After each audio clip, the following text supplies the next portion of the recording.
नमस्कार। आप देख रहे हैं राजनीतिक गुरु और मैं आपके साथ में आपका दोस्त रामभूल सिंह। आज हम बात करने जा रहे हैं एक ऐसी परियोजना की जो आने वाले समय में शामली कैराना के आसपास व दर्जनों भर गांव की तस्वीर को बदलकर रख देंगे। आज हम बात कर रहे हैं शामली से अंबाला जाने वाले एक्सप्रेसवे कहां बनेंगे औद्योगिक कॉरिडोर। जी हां, शामली अंबाला एक्सप्रेसवे और इसके दोनों ओर प्रस्तावित इंडस्ट्रियल कॉरिडोर पार्कों की आज हम बात करेंगे। सबसे बड़ी चर्चा इस समय यह है कि एक्सप्रेसवे के आसपास बड़े स्तर पर औद्योगिक विकास की योजनाएं बनाई जा रही है और भूमि अधिग्रहण की प्रक्रिया किसानों को मुआवजा देने की नए तरीकों पर चर्चा कर रहे हैं। ग्रामीण क्षेत्रों में यह तेजी से सवाल उछल रहा है, क्या इस बार जमीन का मूल्यांकन वर्ग मीटर के हिसाब से होगा? यदि ऐसा होता है तो किसानों को इसका क्या फायदा होगा? कौन कौन से गांव हैं जो प्रभावित होंगे और आखिर इस पूरे विकास का क्षेत्र की अर्थव्यवस्था पर क्या असर पड़ेगा? आज की इस वीडियो में हम इन सभी सवालों का जवाब देंगे और विस्तार से इन सवालों पर चर्चा करें। एक्सप्रेसवे क्यों है इतना महत्व? दोस्तों, किसी भी क्षेत्र के विकास तभी तेज होता है जब वहां बेहतर सड़क संपर्क उपलब्ध हो। शामली अंबाला एक्सप्रेसवे को भी इसी नजरिए से देखा जा रहा है। यह एक्सप्रेसवे पश्चिमी उत्तर प्रदेश को हरियाणा और उत्तर भारत के प्रमुख औद्योगिक क्षेत्रों से जोड़ेगा। इससे माल परिवहन आसान होगा, यात्रा का समय घटेगा और निवेशकों को नए उद्योग लगाने का अवसर मिलेगा। विशेषज्ञों का यह मानना है कि जहां ये बड़े एक्सप्रेसवे बने हैं वहां समय के साथ में औद्योगिक गतिविधियां भी बढ़ी है, जमीन की कीमतों में वृद्धि हुई है, रोजगार के नए अवसर पैदा हुए। एक्सप्रेसवे के दोनों ओर इंडस्ट्रियल कॉरिडोर पार्क बनेंगे। सूत्रों और क्षेत्र से चल रही गतिविधियों के अनुसार एक्सप्रेसवे के आसपास औद्योगिक विकास की संभावनाओं को देखते हुए विभिन्न क्षेत्रों में औद्योगिक पार्क, लॉजिस्टिक क्षेत्र और हब विकसित किए जा सकते हैं। इन पार्कों में शामिल हो सकते हैं manufacturing unit, warehouse, logistic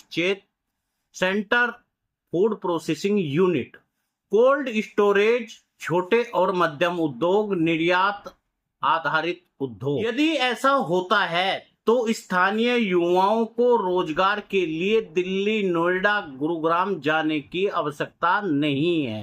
300 metre और 500 मीटर के क्षेत्र में सर्वे की चर्चा है। पिछले कुछ समय से कई गांवों में किसानों के द्वारा यह जानकारी साझा की जा रही है। एक्सप्रेसवे के आसपास विभिन्न दूरी पर सर्वेक्षण की निशानदेही का कार्य भी देखा गया है। हालांकि किसी भी अंतिम निर्माण की पुष्टि संबंधित सरकारी विभाग से ही कर सकते हैं, लेकिन क्षेत्र में चल रही चर्चाओं ने लोगों की उत्सुकता और बढ़ा दी। किसानों का यह मानना है, यदि एक्सप्रेसवे के दोनों ओर औद्योगिक क्षेत्र विकसित होते हैं तो उनकी जमीन की कीमतें बढ़ सकती है। सबसे बड़ा सवाल, क्या मिलेगा वर्ग मीटर के हिसाब से मुआवजा? अब आते हैं इस मुद्दे पर जिसकी चर्चा सबसे ज्यादा हो रही है।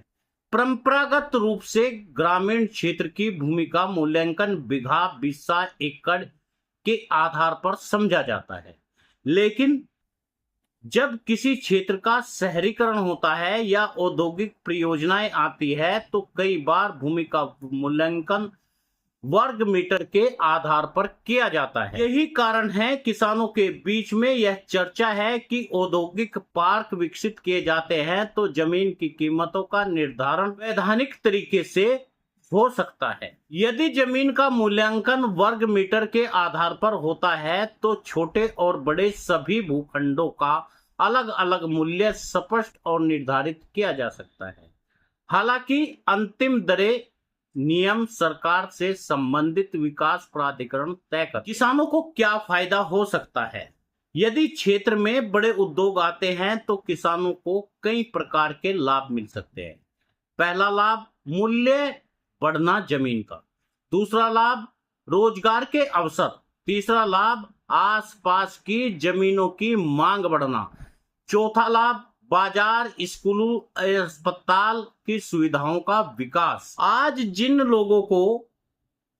गांवों के लोग सामान्य ग्रामीण क्षेत्र मानते हैं, वे आने वाले समय में विकसित टाउनशिप में के रूप में उभर सकते हैं। किन गांवों में यह चर्चा बढ़ी है? एक्सप्रेसवे का प्रभाव के क्षेत्र में आने वाले कई गांव इस समय विकास को लेकर के चर्चा में हैं।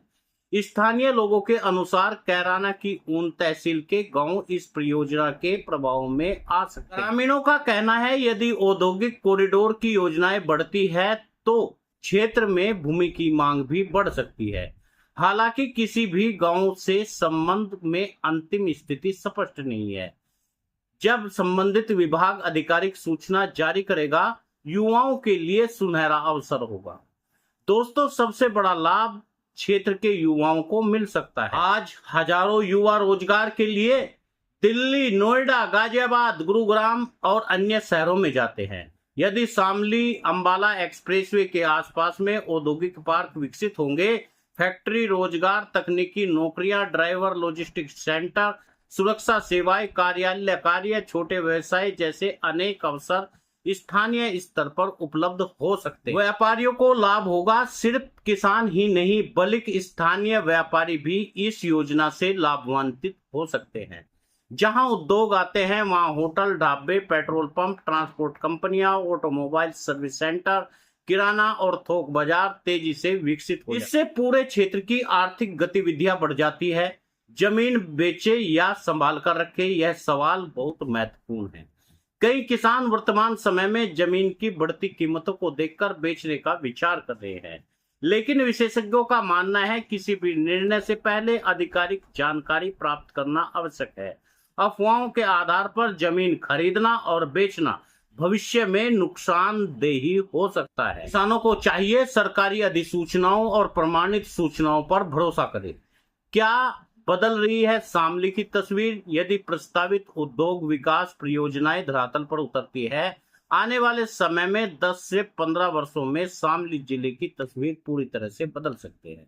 जिस प्रकार नोएडा, ग्रेटर नोएडा और गुरुग्राम विकास एक्सप्रेसवे और औद्योगिक निवेश के कारण हुआ है, उसी प्रकार पश्चिमी उत्तर प्रदेश के कई क्षेत्रों में भी विकास की नई संभावनाएं दिखाई दे रही हैं। शामली अंबाला एक्सप्रेसवे के इस परिवर्तन पर महत्वपूर्ण आधार बन सकता है। तो साथियों, कुल मिलाकर के शामली अंबाला एक्सप्रेसवे केवल एक सड़क योजना नहीं बल्कि यह क्षेत्र और आर्थिक विकास का बड़ा माध्यम बन सकता है। इंडस्ट्रियल कॉरिडोर, पार्कों की संभावनाएं, बढ़ती हुई कीमतें, रोजगार और नए अवसरों की आधुनिक बुनियादी ढांचे के विकास इस क्षेत्र की नई पहचान। ताकि जमीन अधिग्रहण, मुआवजा दरों पर औद्योगिक पार्कों से जुड़ी हुई अंतिम जानकारी संबंधित सरकारी विभागों से आधिकारिक घोषणा का इंतजार करना जरूरी। शामली अंबाला एक्सप्रेसवे और इंडस्ट्रियल कॉरिडोर का किसानों का संभावित प्रभाव पड़ सकता है। जमीन की कीमतों में बढ़ोतरी, एक्सप्रेसवे, इंडस्ट्रियल कॉरिडोर के आसपास जमीनों की मांग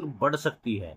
इससे किसानों की भूमि का मूल्य बाजार पहले से अधिक हो सकता है। यदि सरकार भूमि अधिग्रहण करती है, किसानों को निर्धारित नियमों के अनुसार मुआवजा मिलेगा। कई बार औद्योगिक परियोजनाएं में जमीन का मूल्यांकन अधिक दरों पर किया जाता है। के नए अवसर पैदा होने लगेंगे। किसान परिवार के युवाओं को फैक्ट्रियों में, वेयर हाउस में, लॉजिस्टिक पार्क में और अन्य उद्योगों में नौकरी के अवसर मिल सकते। सड़क, बिजली, पानी, अस्पताल, स्कूल और बाजार जैसी सुविधाओं के विकास तेजी से हो सकता है। कृषि उत्पादों की आसान बिक्री, बेहतर सुरक्षा मिल सकती है। बेहतर सड़क संपर्क के कारण किसान अपनी फसल को बड़े बाजार तक कम समय में, कम लागत में पहुंचा सकते हैं। वहीं पर कुप्रभाव भी पड़ सकता है। यदि बड़ी मात्रा में जमीन अधिग्रहण होगी तो खेती योग्य भूमि खत्म हो सकती है। छोटे किसानों पर अधिक असर और जिन किसानों के पास में जमीन है उनके पास अधिग्रहण भविष्य में आय पर बड़ा असर डाल सकता है।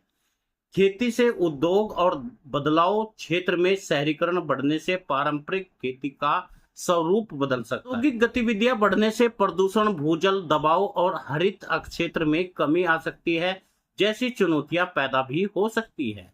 जमीन बेचने के बाद में आय का संकट, कुछ किसान एक मुश्त पैसा मिलने के बाद में जमीन बेच देते हैं, लेकिन बाद में नियमित आय के स्रोत खत्म हो जाता है। इसलिए आर्थिक योजनाओं को बनाना भी जरूरी है। सबसे ज्यादा फायदा जिन किसानों को हो सकता है जिनकी जमीन एक्सप्रेसवे इंडस्ट्रियल पार्क के पास है, जिनके पास पर्याप्त भूमि है और कुछ हिस्सा बचा है। उनके परिवार के सदस्य उद्योगों में रोजगार प्राप्त करेंगे और जमीन बेचने के बजाय भविष्य में संभावनाओं का समझ करके निर्णय लेंगे।